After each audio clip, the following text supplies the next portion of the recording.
Buenas noches, mis hermanos. El Señor les bendiga. Reciban todos un cordial saludo en el nombre precioso de Cristo Jesús. Y vamos a orar, amados. Vamos a ponernos en comunión para que Dios mismo nos ayude en este día a predicar su palabra. Bendito Dios, Señor Padre bueno, te damos gracias.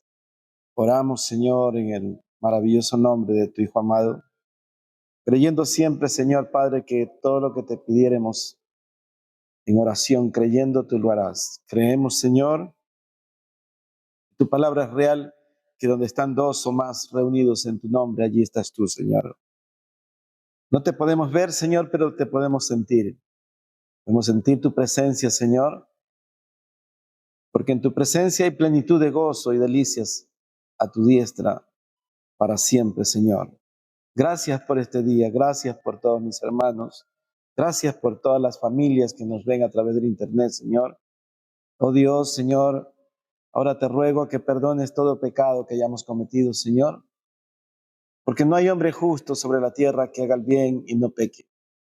Por eso venimos a ti, Señor, sabiendo que tú eres Dios lento para la ira y grande en misericordia, Dios perdonador. ¿Quién como tú, Señor, que perdona la iniquidad de tus hijos, Señor? Ciertamente de tus hijos es la mancha. Oh Dios, Señor Padre, te rogamos ahora también, Señor, que tu Espíritu Santo, Señor, sea abriendo nuestro corazón y nuestra mente, Señor, para que podamos recibir tu palabra, Señor. Que nadie regrese como entró, Señor. Que todos seamos enteramente renovados en el conocimiento tuyo. Amén. Amén. Y abra su Biblia, mis amados, en el libro de Génesis, capítulo 1, verso 26.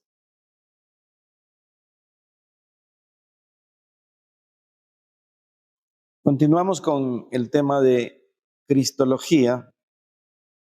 Sería bueno que traiga un cuaderno de notas para que pueda llevar una secuencia de la enseñanza en esta temática que es tan apasionante, la persona de Cristo Jesús. En verdad, el término de cristología por sí mismo se explica, es el conocimiento, es el estudio de la persona de Cristo.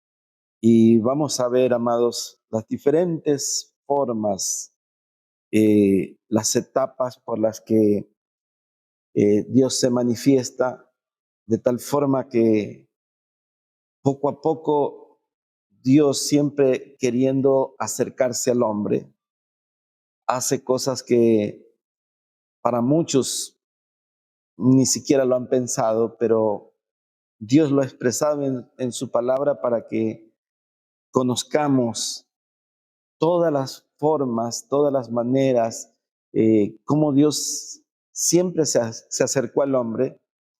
Más bien es el hombre el que quiere vivir solo, ¿no? Y en Génesis 1, en el verso 26, podemos ver, dice, entonces dijo Dios, hagamos al hombre a nuestra imagen, conforme a nuestra semejanza, y señoree en los peces del mar, en las aves de los cielos, en las bestias, en toda la tierra, y en todo animal que se arrastra sobre la tierra. Y creó Dios al hombre a su imagen, a imagen de Dios lo creó, varón y hembra los creó. Y los bendijo Dios y les dijo, fructificad y multiplicaos, llenad la tierra, sojuzgarla y señorear en los peces del mar, en las aves de los cielos y en todas las bestias que se mueven sobre la tierra. Amén. Pueden sentarse, amados. Aquí vemos un término en plural y dice, hagamos al hombre a nuestra imagen y semejanza. Por ahí ya nos da para pensar, para elucubrar, para poder analizar quién o quiénes estaban hablando esta porción cuando dice hagamos al hombre a nuestra imagen y semejanza?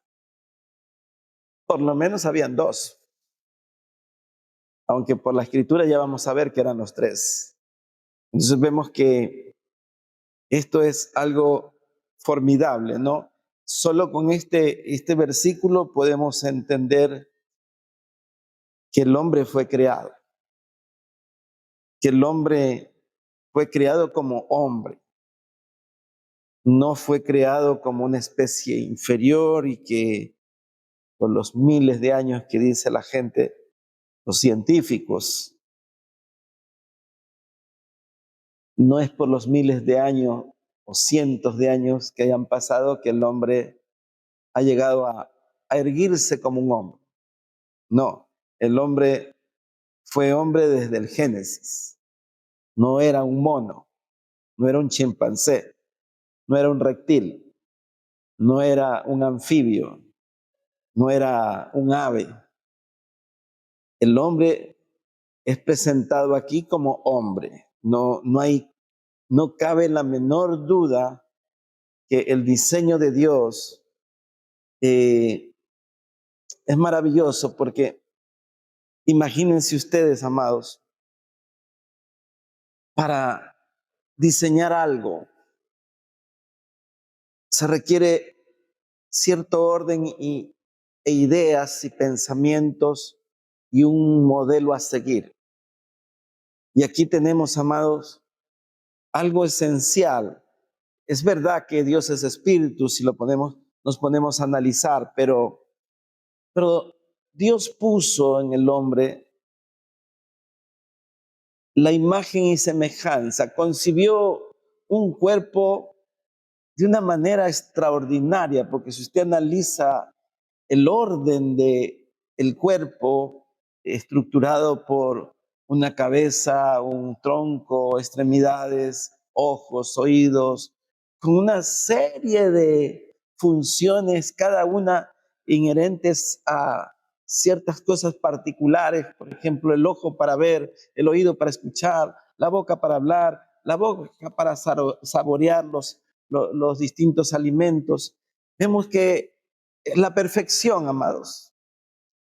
Y si somos imagen del que nos creó, entonces también los aspectos morales, también los aspectos éticos, los aspectos de, de justicia y de amor debieron ser puestos y han sido puestos en cada uno de nosotros, amado. No es que el hombre vino de una forma en la cual eh, era un cavernícola solamente, no. Si ustedes ven, amados, en Adán, dice que a Adán se le dio la orden de poner el nombre a cada animal. Y si ustedes analizan la cantidad innumerable de animales que hay, todos tienen un nombre científico. O sea, Adán es superdotado. Pero si hablamos de la santidad de Dios puesta en el hombre, quiere decir que el hombre era tan puro como Dios, porque era semejante a él, a su imagen, a su semejanza. No puede ser que Dios le haya puesto eh, para, para parafrasear cachitos y alitas y rabo. No, no, Dios no es así. Dios lo hizo al hombre un diseño, una manera perfecta, de tal forma, amados, que no podemos admitir teorías de evoluciones que no pueden suceder, que no han sucedido, que no sucederán. Nosotros nacimos como un ser humano, varón y hembra los creó, dice. Tampoco hizo nada intermedio. Varón y hembra, no hay más. Si vemos ahí mismo en Génesis, amados, para ir al verso 1, en capítulo 1, dice aquí, en el principio Creó Dios los cielos y la tierra estaba desordenada y vacía, y las tinieblas estaban sobre la faz del abismo, y el Espíritu de Dios se movía sobre las aguas. Y dijo Dios, sea la luz, y fue la luz. Y vio Dios que la luz era buena, y separó Dios la luz de las tinieblas, y llamó Dios a la luz día, y a las tinieblas llamó noche, y fue la tarde y la mañana un día. Amados, dice esto de una manera maravillosa, especial. Dice en el principio. Ahora, si nos vamos al Evangelio de Juan en el capítulo 1, sígame al Evangelio de Juan, capítulo 1, por favor.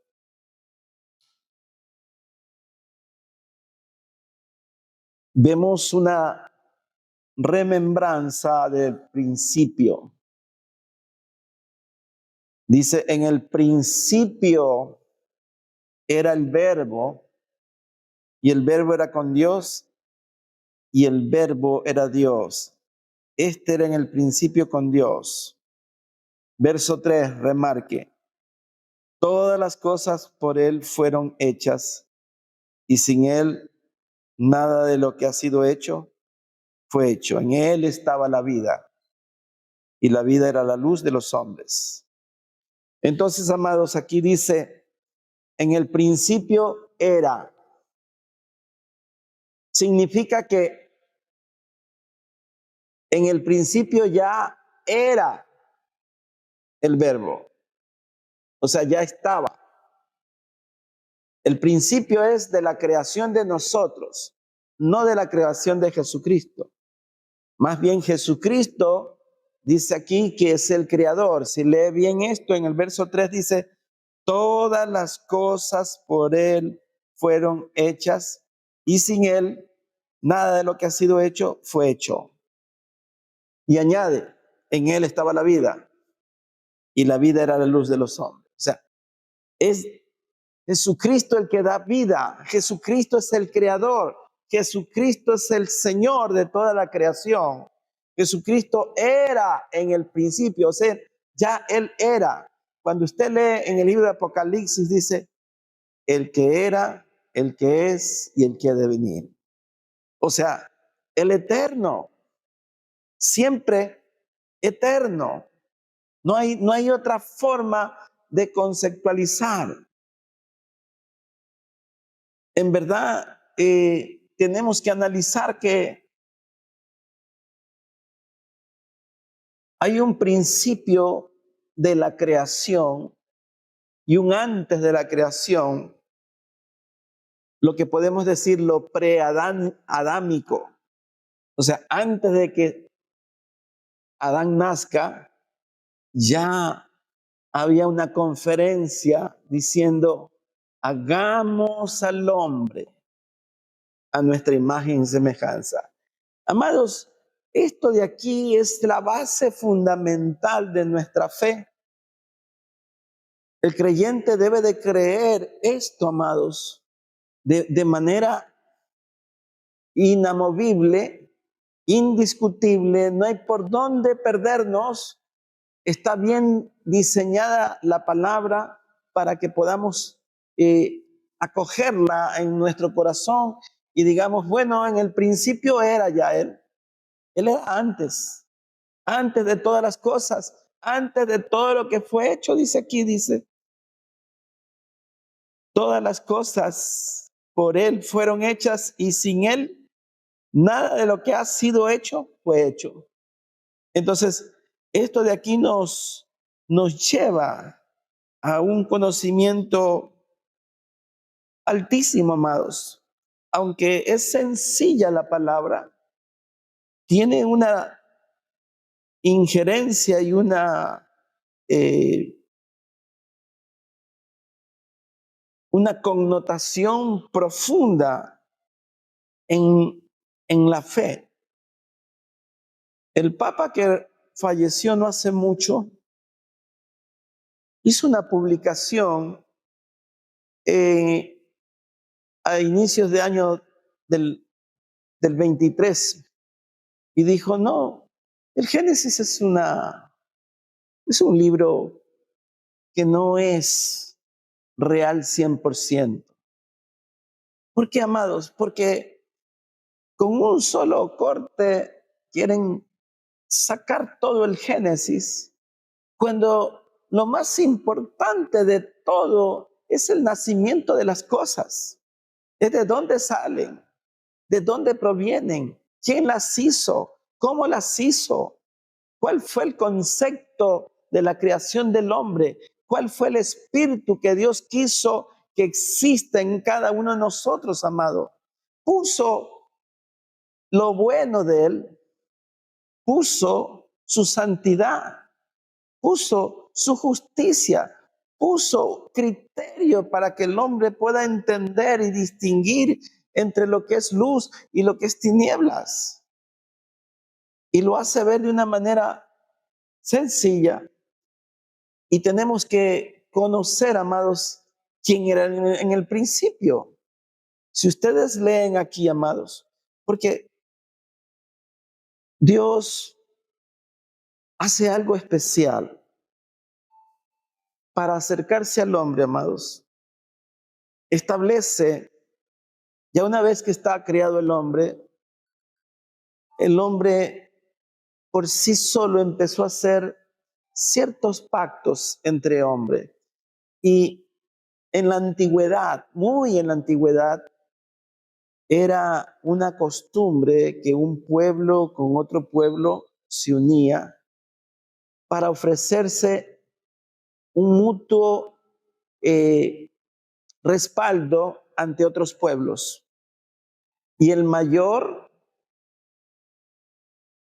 sometía al menor en autoridad y lo protegía. Y Dios, amados, toma a bien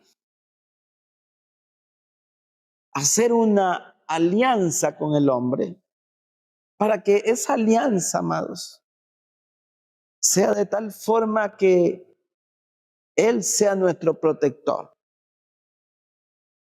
Y cuando usted se une en alianza a Dios, entonces el pacto se cumple.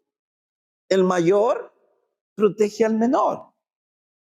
Y es lo que Dios hace. Dice, yo soy tu escudo. Es lo que le dice a Abraham. Yo soy tu galardón. No temas porque yo estoy contigo. Cuando vemos esto, tenemos que empezar a ver la razón de eso. ¿Por qué Dios hace eso? Porque usted se une a Él. Él es el mayor. Pero Él hace algo formidable, amados. Cuando usted ve cómo se relacionaba Dios con los hombres en los pueblos, o por lo menos en Israel, era el sacerdote con Dios, el profeta con Dios y el rey con Dios.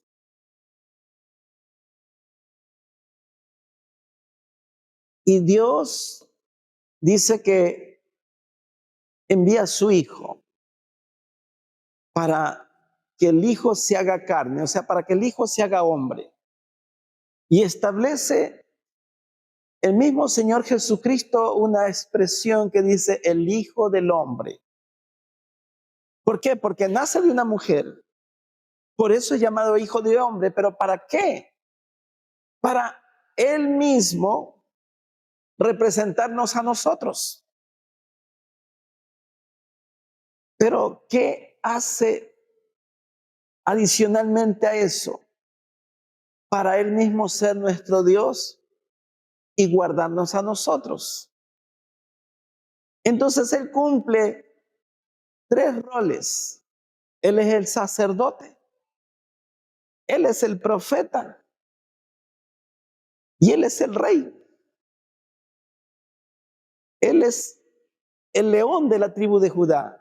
Él es el rey, amados.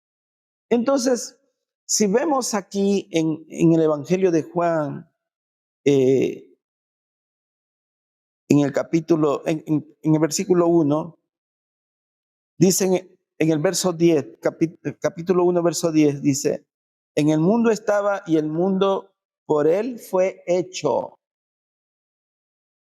pero el mundo no le conoció. A lo suyo vino y los suyos no le recibieron. Mas a todos los que le recibieron, a los que creen en su nombre, les dio potestad de ser hechos hijos de Dios, los cuales no son engendrados de sangre, ni de voluntad de carne, ni de voluntad de varón, sino de Dios. Y aquel verbo fue hecho carne. Escuche bien, y aquel verbo fue hecho carne y habitó entre nosotros. Y vimos su gloria, gloria como del unigénito del Padre, lleno de gracia y de verdad. Juan dio testimonio de él y clamó diciendo, este es quien yo decía, el que viene después de mí es antes de mí, porque era primero que yo. Y dice, porque de su plenitud tomamos todo y gracia sobre gracia. Entonces, esta parte, si la emparejamos con el último, el verso 18, dice, a Dios nadie le vio jamás, el unigénito Hijo que está en el seno del Padre, Él le ha dado a conocer. Entonces vemos, amados, una mención especial de lo que es la humanización de Dios por medio de Cristo. Él se despoja, como dice el apóstol Pablo, se despoja de ser Dios para hacerse hombre. ¿Por qué, amados? Porque había un problema. Había un problema, amados, que el hombre era pecador y el hombre es pecador y la paga del pecado es muerte y alguien tenía que morir. Y si Jesucristo no era Dios, no nos podía salvar. Y si Jesucristo no se hace hombre, no podía morir porque Jesucristo es Dios. Entonces se hace hombre para poder morir por nosotros. Él ocupa nuestro lugar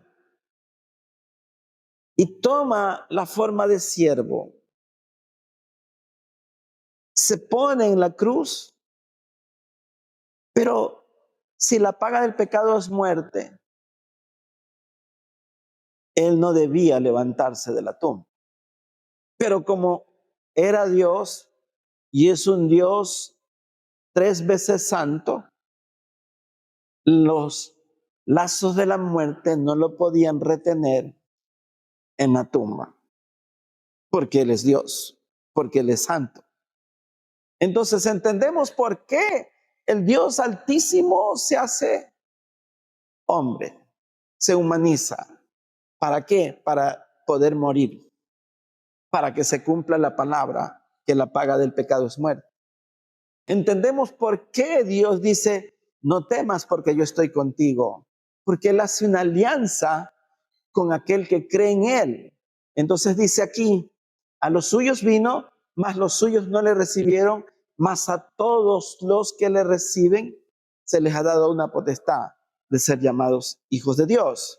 Entonces, cuando usted recibe a Cristo, entonces tiene los pactos, las promesas,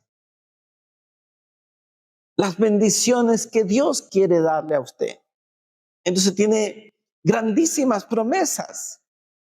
Nos cambia, como dice el libro de Efesios, y Él os dio vida a vosotros cuando estábamos muertos en delitos y pecados. Usted ve, amados, cómo Jesucristo iba caminando y donde aparecía un enfermo, medio lo tocaba y este sanaba. Una mujer medio alcanzó el borde del manto de él y ya la sanó, solo con un roce. Entonces, ¿por qué? Porque dice, en Él estaba la vida.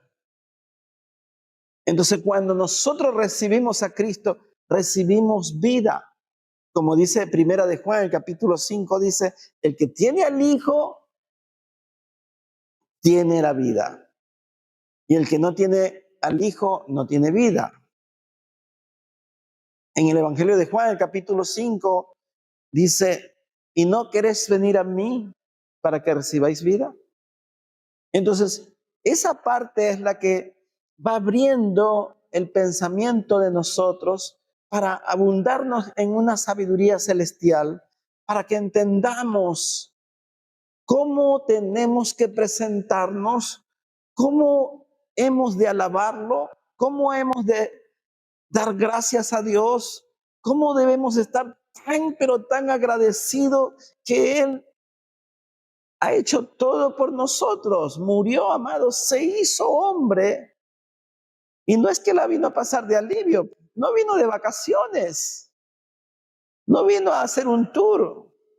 Él vino a salvar lo que se había perdido. Él vino a rescatarnos. Él vino a hacernos dignos para que seamos hijos de Dios. Entonces, cuando usted ve, es la restitución de lo que Adán perdió en el huerto del Edén. Nos viene y nos restituye con todas las cosas, amado, para que podamos decir, Abba, Padre, para que podamos decir, tú eres mi Dios, tú eres mi Señor, tú fuiste por mí a la cruz, para que usted pueda decir de lo profundo de su corazón, te amo, Señor, para que usted pueda levantar sus manos y decir, yo te alabo, Señor, con todo mi corazón, para que usted con voz de júbilo pueda expresar su gratitud a su Creador y a su Salvador y a su Redentor y a su Sanador y a su Protector y al que lo bendice. Entonces, cuando conocemos quién es el Señor Jesús y vemos la trayectoria desde antes del principio, Él ya era. Por eso, el que es, el que era y el que ha de venir. Ese es el Señor Jesucristo. Vayamos al libro de Isaías 6, verso 3. Aquí hay otra expresión maravillosa.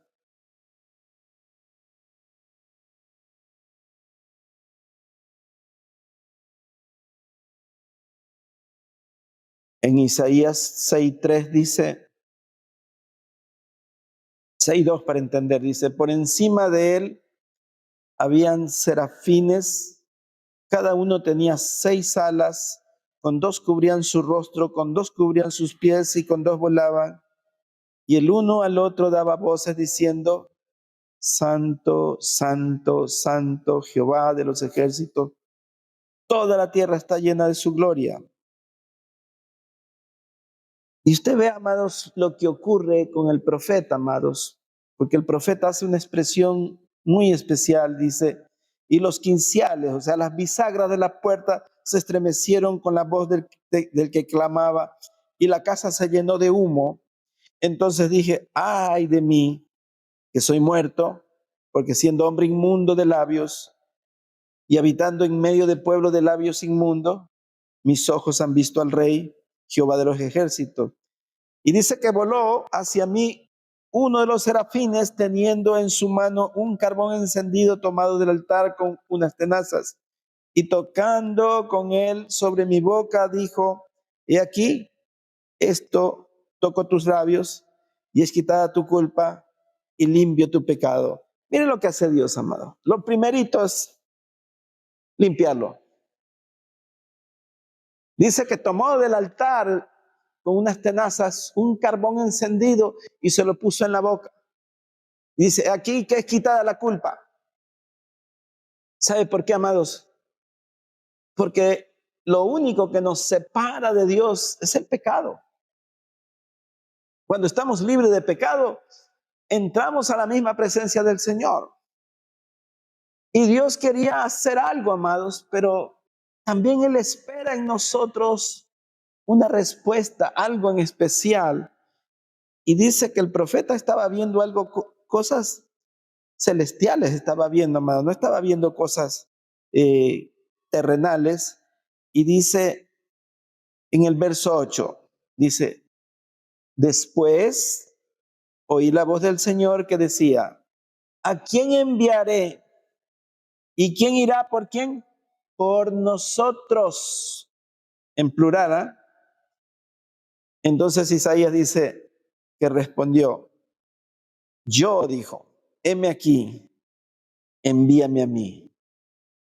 Aquí vemos la respuesta de un hombre que después de que es santificado, porque primero Dios lo toca, lo santifica. Imagínense ustedes, amados, estar escuchando la conversación de Dios con el Hijo y el Espíritu Santo. Un diálogo de altísimo nivel, amados. Y lo dice Dios como que si no hubiera nadie más. ¿A quién enviaremos? ¿Quién irá por nosotros? Isaías dice, yo, envíame a mí. Y es cuando el hombre se santifica en Dios y está dispuesto a ir a donde sea por lo que Dios ha hecho por nosotros. Entonces vemos aquí un hombre que se pone el overol y dice, yo voy, yo voy. No, ni siquiera le dijeron, ¿quieres ir? No, él dijo, yo voy. ¿Sabe por qué? Porque cuando usted escucha la palabra de Dios, ya se produce el querer y el hacer. Cuando su corazón se abre al pensamiento de Dios, entonces ya las cosas cambian, las cosas se establecen de una manera diferente a fin de que todo, amados, es dirigido por el poder de Dios mismo por medio del Espíritu Santo. Veamos en 1 Corintios 10, verso 1.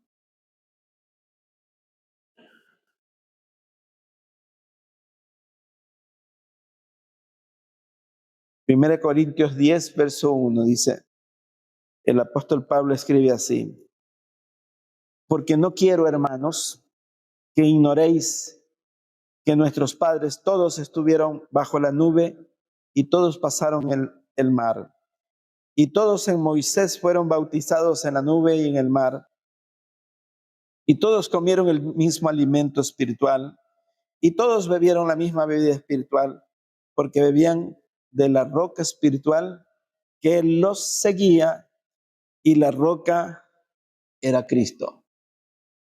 Entonces usted ve aquí una declaración de una aparición de Cristo en el Antiguo Testamento. O sea, donde iban, comían la misma bebida y la misma comida. Y dice, y la roca que los seguía era Cristo. Entonces vemos que Dios hizo cosas portentosas, formidables, amados. ¿Usted ha visto alguna vez que de una roca pueda salir agua? No sale, lo que sale es polvo. Pero Dios les sacaba a raudales para alimentar cientos de miles de personas. Eran más de 2 millones de judíos en el desierto. Y la roca que los seguía, dice, la roca los seguía, amados. Dice que en la noche era la columna de fuego y en el día la columna de nube. ¿Por qué? Porque en el desierto, amados, en la noche el frío es polar y en el día el calor es insoportable. Pero allí estaba la climatización del Señor, su buen aire acondicionado para todos los que iban bajo la nube, y la nube iba de día y el fuego para darles calor en la noche. Siempre estaba Dios con ellos. Entonces vemos que la roca, amados, ¿quién es la roca? Es Jesucristo. Entonces se manifiesta desde muy temprano, amados, el Señor de una forma formidable. Hace proezas, amado, para que el hombre pueda creer en Él. Salmo 90, verso 2.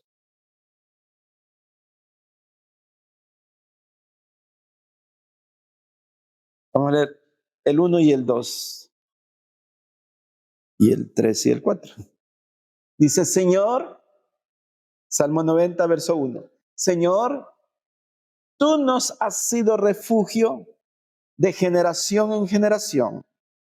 Antes que naciesen los montes y formases la tierra y el mundo, desde el siglo y hasta el siglo, tú eres Dios. Vuelves al hombre hasta ser quebrantado y dices, convertido, hijos de los hombres. Porque 1000 años delante de tus ojos son como el día de ayer que pasó y como una de las vigilias de la noche. Usted vea la declaración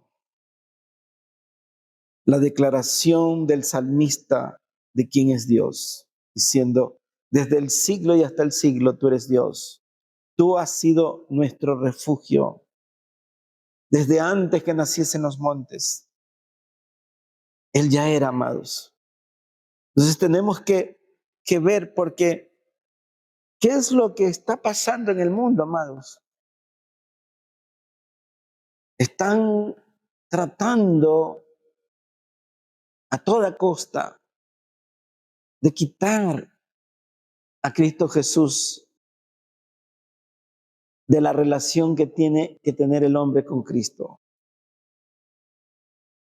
Si usted pone a un niño y lo deja con un celular, con una tablet, él va a querer estar siempre asumiendo que lo que está viendo es sano. Pero se enseña tanto a los juegos de video que eso genera una dependencia como cual drogadicto por estímulos sensoriales luminosos. El cerebro se vuelve adicto a la pantalla. Pero, ¿cuál es la otra cara de esa medalla? Es que el niño no piensa en Dios,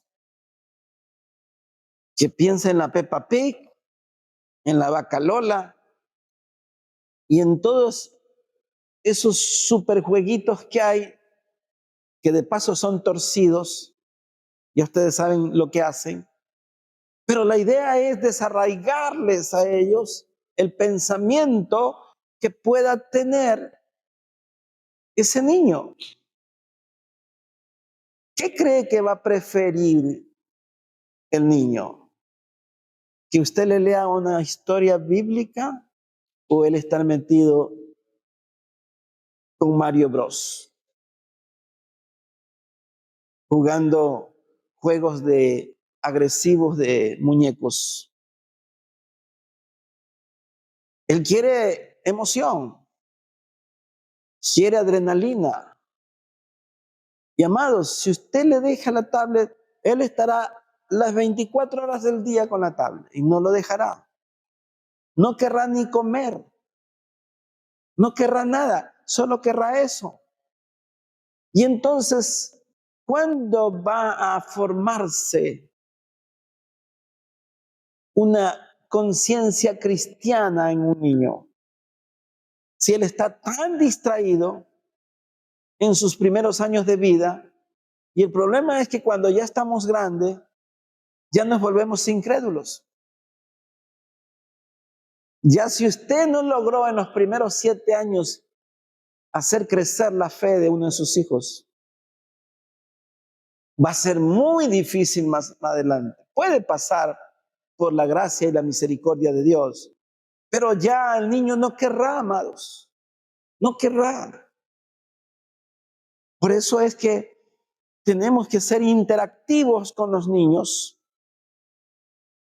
hacerles comprender repetirles para que ellos vaya entrando la palabra de Dios y ellos sus pensamientos estén alineados en Cristo Jesús.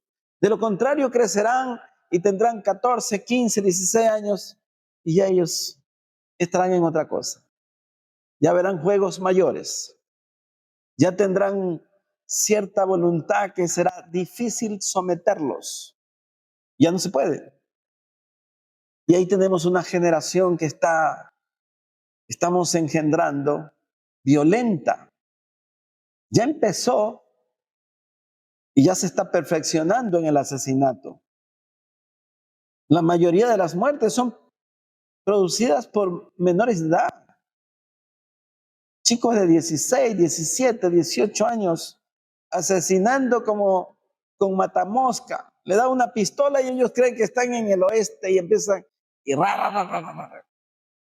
porque no hay una conciencia, no hay el sentimiento de lo que es asesinar a un padre de familia. No tienen problema. Ellos lo que quieren demostrar es que son bravos. Sus pensamientos son así. Porque no han conocido la palabra de Dios. Porque, amados, uno de los grandes problemas es que, bien sea por la educación o por atracciones, distracciones que el mundo ofrece, pero el niño está metido en una cosa de esas y no en la palabra de Dios. Entonces, usted pregunte, amados, a un niño si lee la Biblia. Difícilmente, amados. Peor si tiene un celular o si tiene una tablet a la mano. No lo va a hacer. No lo va a hacer. Y a veces los padres cometemos errores regalándole objetos para que se desarrolle la mente, decimos. Y la mente, amados, el Señor Jesús dijo esto: escudriñad las escrituras, porque en ellas os parece que hay vida eterna.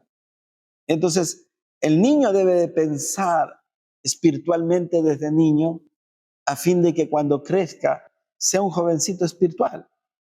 Por eso es que si usted ve el libro de Proverbios, la introducción del libro de Proverbios, sígame para los 3 o 4 primeros versículos de Proverbios. ¿Para qué son los proverbios? Dice, capítulo 1 de Proverbios, verso 1. Los proverbios de Salomón, hijo de, de David, rey de Israel, es para entender sabiduría y doctrina, para conocer razones prudentes, para recibir el consejo de prudencia, justicia, juicio y equidad, para dar sagacidad a los simples y a los jóvenes inteligencia y cordura. Oirá el sabio y aumentará el saber, y el entendido adquirirá consejo para entender proverbio de la declaración, palabras de sabio y sus dichos profundos. El principio de la sabiduría es el temor de Jehová. Los insensatos desprecian la sabiduría y la enseñanza. Oye, hijo mío, la instrucción de tu padre y no desprecies la dirección de tu madre, porque adorno de gracia serán en tu cabeza y collares a tu cuello. Hijo mío, si los pecadores te quisieren engañar, no consientas. Si dijeren ven con nosotros, pongamos acechanzas para derramar sangre, acechemos sin motivo al inocente, los tragaremos vivo como el Seol y enteros como los que caen en un abismo. Usted vea, es para que el niño, el adolescente no se vuelva derramador de sangre. O sea, cuando aprende proverbios, aprende justicia, aprende equidad, se convierte en un niño sabio, en un joven sabio que le pone alto a toda estímulo que le dice, vamos, hagamos esto. Él dirá, no, vayan ustedes, yo no voy. No se entregará sino más Él. Pero hoy, amados, los chicos quieren todos ser parte de un grupo. Por eso son las pandillas, las gangas, como le llaman en Estados Unidos. Porque todos quieren pertenecer al grupo. Y el que hace la hazaña más grande, según ellos, ese lidera el grupo. Como los animales. Si usted ve una veintena de perros, uno de ellos es el que lleva el control. Es el macho alfa. Él somete a todos y los demás lo siguen. O sea, eso es animal. Tal cual como dice la palabra de Dios, la sabiduría terrenal es animal y diabólica. Entonces, pero si el niño ha recibido la palabra de Dios desde tierna edad, él crece con mucha sabiduría, crece con mucho conocimiento y difícilmente se va a dejar llevar por invitaciones sin propósito, amados. Esto es lo más importante. Ahora, conociendo los tipos de Cristo Jesús, cómo Él quiere mostrarse, amado, tenemos que ir nuevamente al Génesis. Vamos a Génesis 3:15. Aquí hay una figura que pocos la entienden.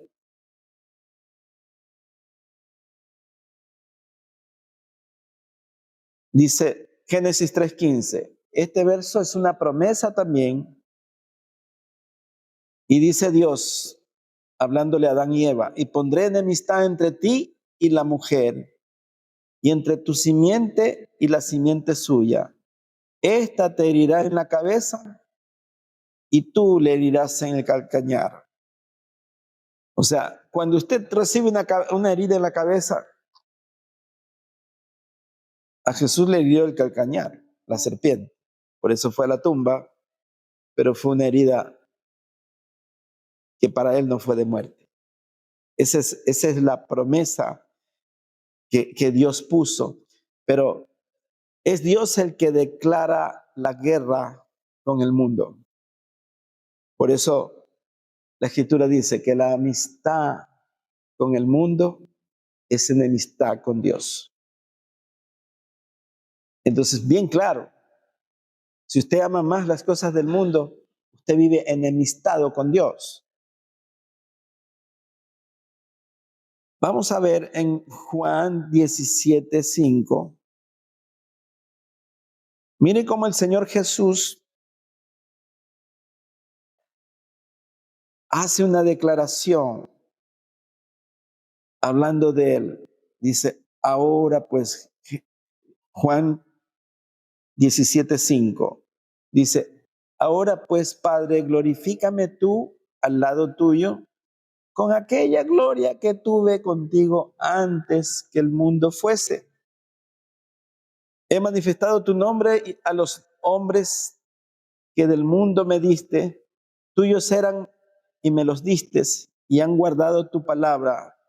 Ahora han conocido que todas las cosas me has dado, que todas las cosas que me has dado proceden de ti, porque la palabra que me diste les he dado y ellos la recibieron y han conocido verdaderamente que salí de ti y han creído que tú me enviaste. Ese verso 8, amados, tiene un contenido profundo para cada uno de nosotros. Porque usted tiene que creer que la palabra que Jesucristo ha hablado proviene de Dios y que Él proviene de Dios, que Él es Dios mismo. Eso nos hace ver que todo lo que el Señor Jesús hizo fue ordenado desde arriba del cielo. No hizo nada por su cuenta. Todo con exactitud lo hizo, amados, y no faltó nada. Esto nos lleva a entender que la disposición del Señor Jesús era extraordinariamente en obediencia para Él. El verso 24 en el mismo capítulo dice, Padre, aquellos que me has dado, quiero que donde yo estoy, también ellos estén conmigo, para que vean mi gloria que me has dado, porque me has amado desde antes de la fundación del mundo. Usted vea, es un amor eterno. Desde antes de la fundación del mundo, el Padre ama al Hijo, pero Él le está pidiendo por nosotros. Dice, Padre, aquello que me has dado, quiero que donde yo estoy, también ellos estén conmigo. Y entonces el apóstol Pablo hace una declaratoria, una de las oraciones más hermosas que pueda concebir la mente humana. En el libro de Efesios, en el capítulo 1, en el verso 3, dice, bendito el Dios y Padre de nuestro Señor Jesucristo, que nos bendijo con toda bendición espiritual en los lugares celestiales en Cristo Jesús.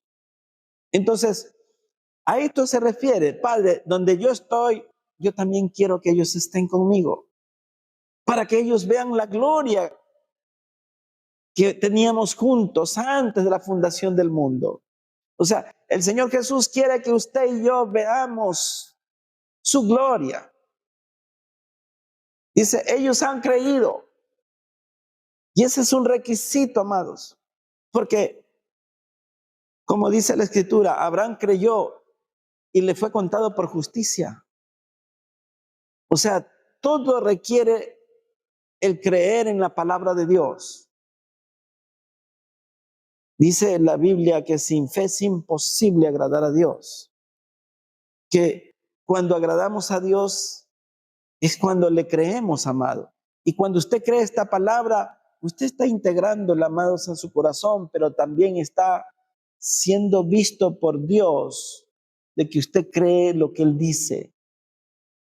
Entonces, amados, ¿por qué? Porque usted no lo puede ver. La fe es la certeza de lo que no se ve. Usted no ha visto a Cristo. Usted no ha visto al Padre. Usted no ha visto al Espíritu Santo. Pero usted cree en Él. Entonces, como dice el Señor Jesús, le dijo a sus discípulos, más bienaventurados son los que creen sin ver. Entonces, la bendición está allí cuando usted cree. Entonces, Dios abre el pensamiento nuestro para que podamos comprender cosas mayores, amados.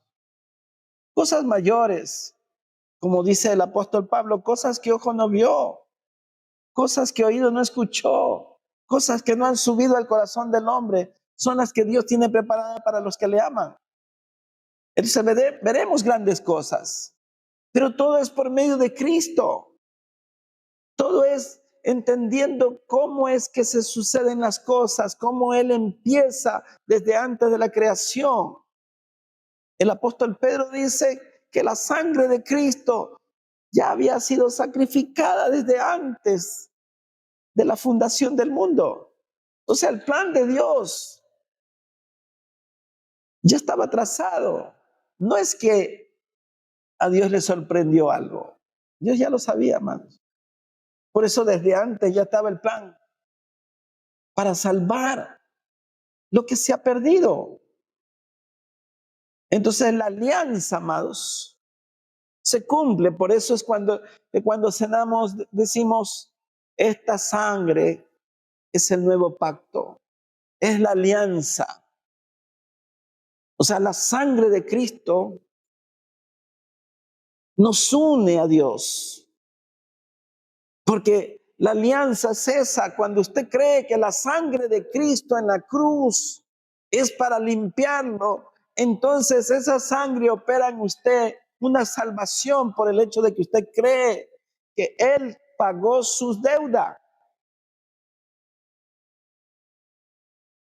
Imagínense, amados, que usted tiene sendas dificultades económicas y que el banco lo tiene prácticamente, que lo va a sacar de su casa, lo van a expropiar.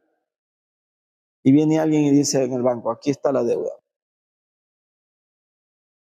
¿Usted no cree que lo mínimo que puede hacer es ir y ponerse a las órdenes de ese que le pagó y decir, te debo todo lo que tengo? Porque ya había perdido todo. Nosotros habíamos perdido todo, estábamos perdidos, amados. Por eso es la expresión del salmista David, dice, pacientemente esperé yo en Jehová y él me hizo sacar del pozo de la desesperación. Cuando entendemos que Cristo paga nuestra deuda, eso nos debe de nosotros volver en gratitud el resto de nuestra vida, porque nosotros no podíamos pagar ni con la muerte. Alguna vez, cuando estaba yo trabajando en Manaví, alguien me dijo, uy, dice, matándolo queda debiendo. Y es verdad, su muerte no logra salvarlo. Es la muerte de Cristo la que logra salvarnos a nosotros. Es Él el que hace posible todas las cosas, amado. Es la entrega de Él. Es Él el que tenía que morir. ¿Y cómo iba a morir si era Dios? Tenía que hacerse hombre para representarnos a nosotros. ¿Y cómo se iba a levantar de la tumba como hombre? Tenía que ser Dios para levantarse y decir, yo estoy con ustedes hasta el último día de la existencia. Entonces, ese Dios, amado, que es Cristo Jesús, tiene a bien presentarse a nuestra vida para que lo recibamos, para que le digamos, Señor, tú eres mi Dios. Señor, en el nombre de Cristo Jesús, yo doblo mis rodillas para que se cumpla tu palabra, que toda boca te confesará y toda rodilla se doblará en el nombre de Cristo Jesús. Entonces, si eso se opera en nosotros, entonces sí hay un cambio. Somos nuevas criaturas. Nuestra visión cambia, amado, nuestra cosmovisión espiritual cambia, porque entendemos que nada es nuestro, que todo le pertenece a Dios, que nuestra vida le pertenece a Dios y que no hay nada que podamos hacer, amados, para pagar eso. Estamos en deuda. Estamos en deuda. ¿Usted cree, amados? Piense bien lo que le voy a decir. Que usted puede hacer algo para que Dios le ame más. No, amados. Él lo ama intensamente. Lo ama tanto, nos ama tanto que entregó a su Hijo a la muerte y muerte de cruz, amado.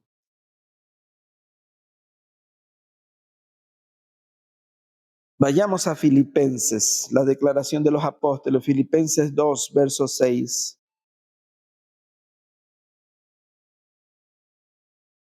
Dice, el cual, siendo en forma de Dios, no estimó el ser igual a Dios como cosa a que aferrarse, sino que se despojó a sí mismo, tomando forma de siervo, hecho semejante a los hombres, y estando en la condición del hombre, se humilló a sí mismo, haciéndose obediente a la muerte, hasta la muerte y muerte de cruz.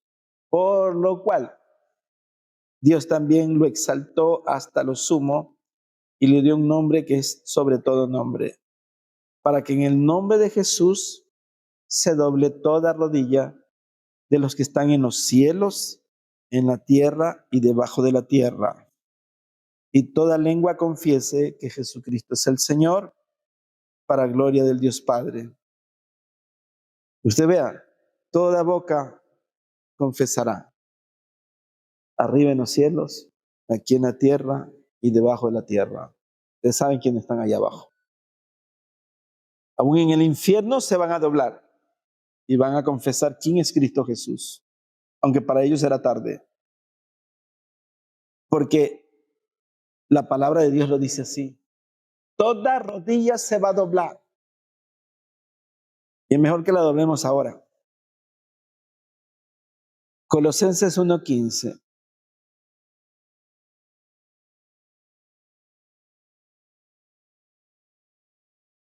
Él es la imagen del Dios invisible, el primogénito de toda creación, porque en Él fueron creadas todas las cosas, las que hay en los cielos y las que hay en la tierra, visibles e invisibles, sean tronos, sean dominios, sean principados, sean potestades.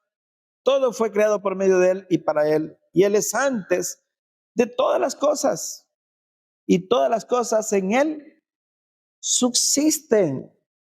Entonces vemos que es formidable, amados. Todo fue creado por Él, en Él, para Él. Cosas visibles o invisibles. Significa, amados, que hay cosas que no podemos ver, pero están allí, amados. Tenemos que entender, amados, que más son los que están con nosotros que los que están contra nosotros. Como dijo el apóstol Pablo, y si Dios es por nosotros, ¿quién contra nosotros? Esa es una promesa, amados, para la oración. Señor, si tú eres por mí, ¿quién va a ser contra mí? Yo he hecho alianza contigo, Señor. Tú eres el mayor y el mayor protege al menor.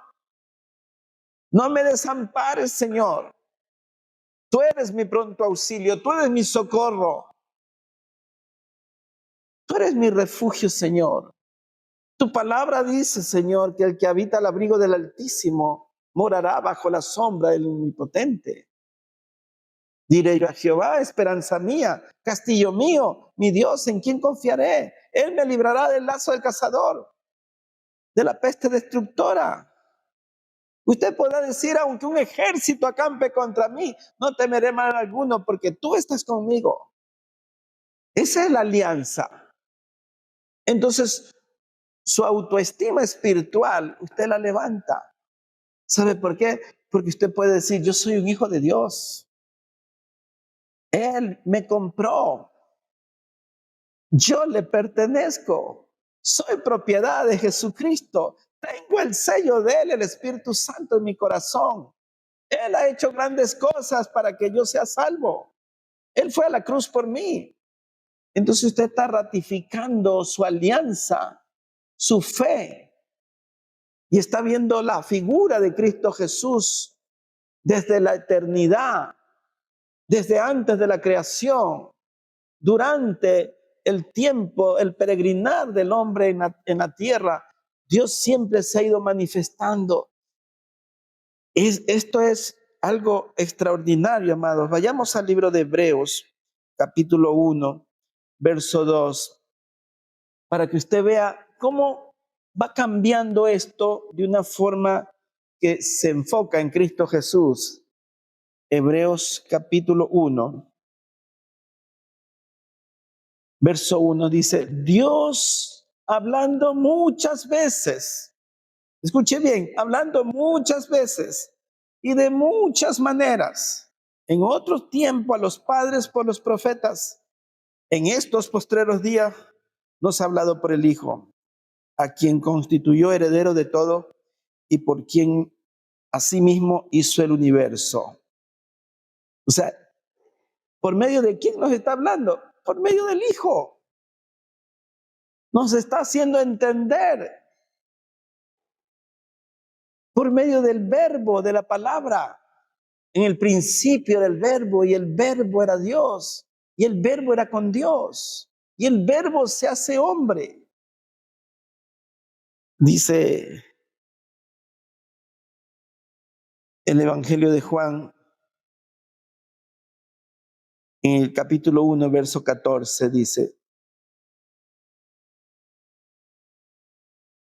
y aquel verbo fue hecho carne y habitó entre nosotros. Y vimos su gloria, gloria como del unigénito del Padre, lleno de gracia y de verdad. O sea, esto es algo preciosísimo. Eh, es apasionante, amados, conocer la trayectoria del Señor Jesucristo, el por qué se hizo hombre, porque a veces como que no lo entendemos. Él tenía que hacerse hombre para poder morir. Si no se hacía hombre, no podía morir, porque Dios es eterno, pues. Entonces tomó este estuche para poder morir. Pero como tenía que resucitar, también era Dios. Entonces Él cumple algo formidable, amados. Él vence a la muerte. Él mató a la muerte. Él mató a la muerte, amados, para que la muerte no tenga en nosotros el efecto, para que el aguijón de la muerte no entre. Algunas veces he narrado esto y con esto termino, amados. Dice que una madre un día se fue al campo con su hijita. Estaban disfrutando del campo y de repente una abeja vino y se le puso en la cara y le dio un aguijonazo. Y luego voló y se fue al brazo de la niña. Y la madre le dice, no temas, hija, porque ya el aguijón me lo dejó a mí. Ya no tiene aguijón para dejarte a ti. Así es el aguijón de la muerte. Quedó en Cristo Jesús para que ella no tenga efecto en nosotros. Amén. Póngase de pie. Vamos a dar gracias.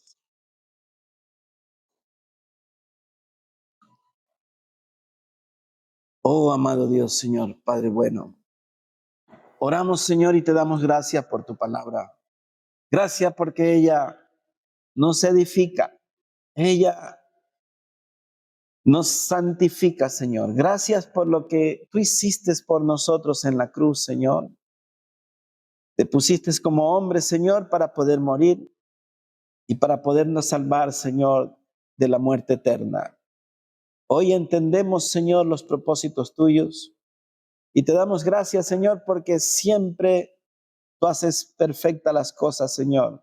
Nos hiciste a imagen y semejanza tuya, Señor, para que seamos limpios, puros, santos, sin arruga y sin mancha, Señor. Padre, qué privilegio ser tu hijo, Señor. Qué privilegio es servirte, Señor. Qué privilegio es poder levantar nuestras manos en tu nombre, Señor. Qué maravilloso es doblar nuestras rodillas en el nombre de Cristo Jesús.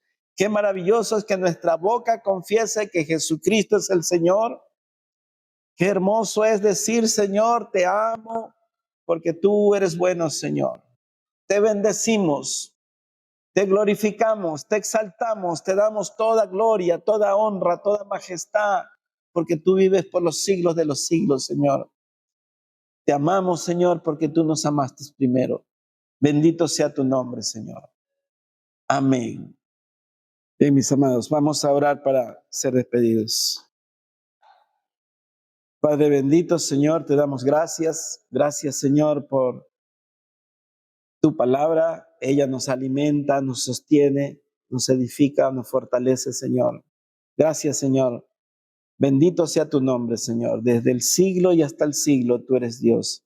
Tú has sido nuestro refugio de generación en generación.